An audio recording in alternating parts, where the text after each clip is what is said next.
All right, so we're diving into those excerpts you sent over from Texto Pagado, Right. and it looks like we're dealing with some interesting interpretations of Genesis. Definitely. Even for those familiar with the original text, Texto Pagado offers a really unique perspective. Yeah, and that's what's so great about these stories. Even if, you don't spend your weekends brushing up on biblical verses, they're Right. so woven into, Western culture, Right. art, literature, everyday expressions. You can find echoes of Genesis everywhere. Mm-hmm. But we're not here to just skim the surface. No.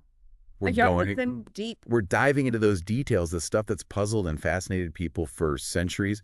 And with Texto Pagado, we've got a whole other layer added to the mystery. Well, let's get into it then. We're in the Garden of Eden, and Texto Pagado does not hold back on the descriptions. Not at all. I mean, imagine a world where communication wasn't limited to just us. Right. I'm talking understanding animal languages, having a chat with a lion, maybe even getting relationship advice from a dove. It's a very different way of thinking about humanity's place in the world, isn't it? Yeah, what do you make of that? This idea of complete interconnectedness. I think it speaks to a level of harmony and understanding that we can barely grasp today, especially when you consider the text also talks about these vastly different lifespans back then. We're talking potentially even, living forever. Wow, yeah. Texto Pagado really hints at that. It does. And without the limits of aging, the looming presence of death, time itself must have had a whole other meaning. No deadlines, no fear of, ceasing to be. Cures being. It's an interesting concept. It is. But this is where things get, well, a little more complicated. Right. We can't talk about Eden without addressing, shall we say, the apple in the room. Exactly. And it's not just about, a tasty piece of forbidden fruit. No, this is where Texto Pagado, much like Genesis, dives into those big questions, the timeless ones. What is humanity's purpose?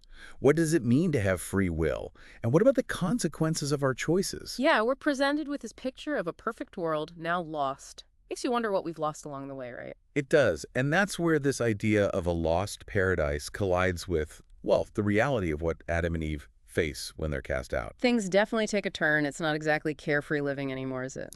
Not at all. And the text is very deliberate in emphasizing this shift. Work becomes a necessity. Just basic survival is a struggle. There's pain, fear, hardship, all those things absent in Eden. Suddenly, they're part of daily life. It's a far cry from leisurely strolls and chats with the local wildlife, that's for sure. You said it. You really get a sense of the weight of their choices in that transition. You do, but, and this is important, Texto Pagado doesn't frame it as purely negative. Even in this new world, a harsher one, there's still beauty to discover, new things to learn, and that connection to the divine, though changed, it's still there. It's less about punishment and more about understanding the consequences that come with knowledge, with choice. Absolutely. Even outside of paradise, there's still potential for growth, for connection, for finding meaning in the face of hardship, which I think is a really interesting setup for what happens next. I agree. It really sets the stage for some unexpected developments. So we've left Eden. Humanity's kind of facing this whole new set of challenges. It's definitely a different world. You'd think things would move kind of slowly from here, Right. right? Like figuring out how to, I don't know, farm. Maybe someone trips over a rock and invents the wheel. Yeah, that's usually how we imagine it, this gradual development. But Texto Pagado, it takes a hard left turn. Throws us right off the well-worn path. Because it's like humanity suddenly hits fast forward. Right. We go straight from expulsion to the first city, specialized professions popping up left and right. Happening way faster than you'd expect if you're going by the typical historical timeline. And then there's this detail about metalworking. Early on. That's not usually something you associate with, the dawn of civilization. No, but that's where those long lifespans in Texto Pagado really make you reconsider things. Right, like how much could you get done if you lived for centuries? Imagine the knowledge one person could accumulate over, say, 500 years. It completely changes our perception of what those early societies might have been capable of. It does, doesn't it? It makes those images of, primitive cavemen seem kind of ridiculous. Right, like we're potentially talking about sophisticated societies here, advanced tech, lost knowledge. Maybe we're the ones playing catch up all along. It's a thought, isn't it?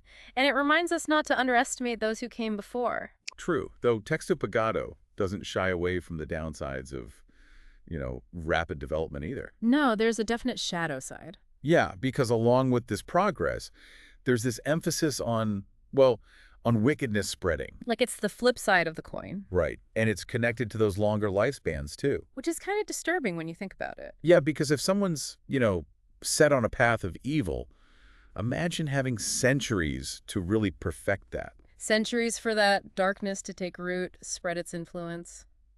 Not a pleasant thought. Makes you wonder about progress in general, right? We tend to think of it as a good thing. Of course. Who doesn't love a good advancement? But Texto Pagado seems to be saying, hold on, not so fast. It's Yeah. like a double-edged sword. You get the good, but the potential for bad is magnified too. And it makes you wonder, is that a warning? Something that, still applies to us today? Especially with how fast technology is advancing, it's a question we're still grappling with. Progress without morality. Yeah, it's heavy stuff. Yeah. And as if all that wasn't enough to unpack. Right. We've got rapid progress, a potential moral crisis brewing. Texto Pagado's like, hold my drink, and throws in giants. Giants. All right, so we've got civilizations advancing at warp speed, questions about the dangers of progress. And now, Texto Pagado throws giants into the mix. It's like, those twists and turns we talked about, they're coming in strong. Yeah, and we're not talking just any giants here. Right, these are the Nephilim. Part angel beings? What are they exactly? Powerful heroes, fearsome villains? The text leaves it kind of open. Which, you gotta admit, makes them even more interesting. Oh, for sure. The mystery just adds to the intrigue. It really gets your imagination going. Like, how would their presence have actually shaped those early societies? It's a great question. And did these stories maybe, get exaggerated over time Cast down, embellished. and become those later myths about titans and giants battling gods and men? It's definitely possible, and I think Texto Pagado uses the Nephilim to really drive home this idea, right, of a world very different from ours. Right, a world where the lines are kind of blurry. Between divine and human, natural and supernatural, everything's a bit more fluid. It makes you wonder, why are we still so fascinated by giants? It's a question that comes up a lot in these discussions. Is it just the wow factor? This idea of something so outside our normal experience? Maybe. Or maybe it goes deeper than that. These stories, they pop up everywhere, across cultures, across centuries. There's got to be something more to it. Yeah, like it's tapping into something primal. Maybe it's that fear of being insignificant. Like we're just ants compared to the, giants. Or maybe it's the opposite. A kind of awe. Like imagine if something that massive really existed. Definitely something to think about. Yeah. But back to Texto Pagado. So we've got giants roaming around, civilizations on overdrive, wickedness is spreading, and, well, things can't stay like that forever. No, the bill comes due. And it comes in the form of the flood. Which Texto Pagado presents as the consequence, the culmination of everything that's come before. And it really emphasizes, God's sadness, the state of the world. Not just anger, which you might expect. Right. It's like this profound disappointment. More like a heartbroken parent than a vengeful God. Yeah. And speaking of, can we talk about this arc for a second? I mean, the logistics alone. Mind-boggling. Even trying to wrap your head around building something that massive today. It'd be a feat. And yet, there's Noah just going for it. Complete faith in the face of, well, what must seem like utter madness. It kind of puts things in perspective, doesn't it? It does. And I think that's what this story really boils down to, this idea of destruction and renewal. Wiping the slate clean, but also the chance to, to start over, learn from those mistakes. And that's what we're left with, right? These big questions. What leads to such a complete collapse? And what do we take from those ruins? How do we rebuild not just physically, but morally, spiritually? It's like Texto Pagado is holding up this, this ancient mirror. Reflecting back on us. Making us think about our own world, our own choices.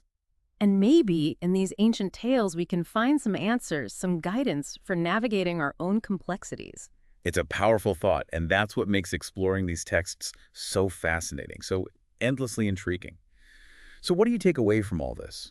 What questions bubble up when you look at our world through the lens of these ancient stories?